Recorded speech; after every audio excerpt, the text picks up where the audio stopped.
Sir ACL tear actually first of all దాని గురించి చిన్నగా బ్రీఫ్ ఇవ్వండి. ఏసీఎల్ టేర్ అంటే ఏమిటి? సో ఆ లిగమెంట్ ఎంత ఇంపార్టెంట్? ఎందుకు అసలు టేర్ అవుతుంది? ఇప్పుడు ఏసీఎల్ టేర్ అంటే ఏసీఎల్ అంటే యాంటీరియర్ క్రూషియేట్ లిగమెంట్. నడక స్లిప్ అయిపోతుంటుంది. అంటే ఓకే. మనము కాలు తీసి కాలు వేస్తూ ఉంటాం కదా, కాలు తీసి దాని పట్టు ఉండదు. కాలు వేయడానికి వేస్తున్నప్పుడు మోకాల్ని స్టేబుల్గా ఉండడానికి ఈ ACL one of the ligament. చాలా లిగమెంట్స్ ఉంటాయి.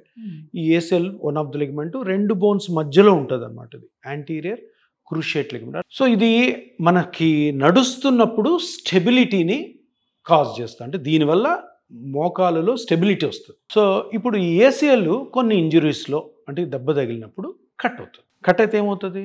బ్యాలెన్స్ ఇన్స్టెబిలిటీ వస్తుంది. ఒకవేళ సర్జరీ అంటే ఇంట్రెస్ట్ లేని వాళ్ళు సర్జరీకి వెళ్ళే ముందు plasma therapy, growth factor therapy are platelet rich plasma therapy హ్యాపీగా తీసుకోవచ్చు. కానీ కరెక్ట్గా చేయాలి, కరెక్ట్గా లిగమెంట్ మీద వదలాలి, కరెక్ట్గా మెనిస్కస్ మీద గ్రోత్ ఫ్యాక్టర్స్ వదిలి తర్వాత ప్రాపర్గా ఫాలో అప్ చేసుకుంటే దీంతో కూడా మంచి రిజల్ట్స్ ఉన్నాయి.